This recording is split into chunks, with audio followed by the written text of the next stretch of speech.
Et le jour n'est peut-être pas si loin où, le repas terminé, retournera aussitôt au néant. Le néant. On a vraiment cru un jour que la Terre allait tout encaisser ? Qu'on pouvait tout jeter, tout consommer sans conséquence ? Et que jamais ça ne s'arrêterait ?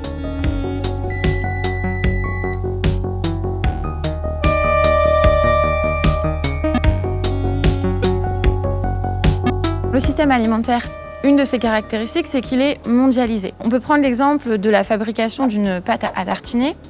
Vous avez besoin de noisettes. Ces noisettes, elles viennent principalement de Turquie. Vous avez besoin de cacao, qui vient du Nigeria, d'huile de palme, qui vient de Malaisie. Vous avez besoin de sucre, qui vient principalement du Brésil. Ça, on le sait tous plus ou moins. Le bilan carbone des transports longue distance, c'est assez énorme. Mais ce dont on se doute pas, c'est que le bilan carbone le plus lourd, désolé, c'est vous dans votre voiture pour aller faire vos courses.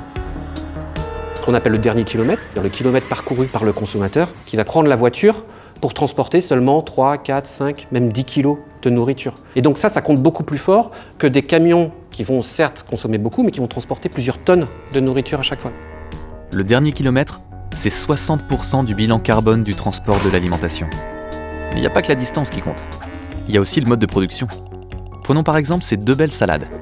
L'une provient d'Espagne, où il fait chaud, et l'autre est du coin, mais il fait froid, alors il faut bien la réchauffer.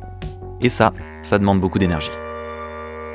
Ce qu'on constate, c'est que la laitue produite en serre localement a un impact plus fort, elle a émis plus de carbone que la laitue qui est venue d'Espagne. Oui, mais en fait, le chauffage de la serre compte pour beaucoup.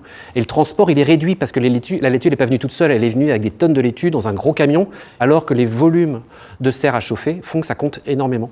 Et c'est pour ça, et c'est justifié, que les recommandations, c'est de manger à la fois local et de saison. Il faut bien avoir les deux en même temps pour avoir un bilan carbone réduit. Le bilan carbone de l'alimentation, c'est donc d'abord la production, et en particulier la production de viande. C'est une variable clé dans les effets de l'alimentation sur le changement climatique. Or, la consommation de viande, par exemple, a doublé entre 1961 et 2011 à l'échelle mondiale.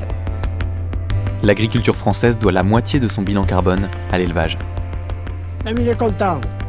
Aujourd'hui, la plupart des élevages conventionnels vont proposer à leurs vaches très peu d'herbe et surtout du maïs et du soja. Donc des élevages dépendants de monoculture et donc d'une agriculture conventionnelle intensive. On déforeste pour pouvoir cultiver du soja, pour pouvoir créer de nouvelles zones d'élevage. On ne s'en rend pas forcément compte, mais le système alimentaire est responsable d'un tiers des émissions mondiales de gaz à effet de serre. Et en plus, il met en danger la biodiversité. On a abandonné de nombreuses espèces végétales ou animales, puisque on se nourrit de plus en plus, et notamment dans les pays riches, de produits transformés, de produits issus de l'industrie agroalimentaire. Les gens se demandent parfois pourquoi préserver la biodiversité, ça a une importance dans mon quotidien. Je dirais d'abord pour votre alimentation.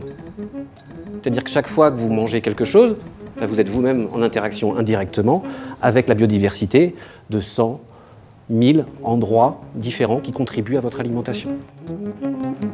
Tout va bien, ça va aller. Relax, détendez-vous. On aurait aimé vous dire ça. Sauf qu'à cause des pressions exercées sur les terres et du réchauffement climatique, on risque de ne plus pouvoir continuer comme ça bien longtemps. Ce qui menace la sécurité alimentaire, c'est la dégradation des sols. Alors, dans un contexte en plus de croissance démographique, la perte de certains sols liés à des sécheresses, par exemple, le manque d'eau pour pouvoir assurer l'agriculture à l'ensemble de la population. Ce système est largement menacé par les transformations environnementales. Il est menacé parce qu'on estime que ça va être très très compliqué de continuer à produire de cette manière. Il y a des choix politiques sur le fait d'aider certains agriculteurs à passer d'un modèle productiviste à un modèle plus extensif. Ça permettrait d'éviter la dégradation des sols, d'éviter la dégradation de notre cadre de vie, de notre environnement.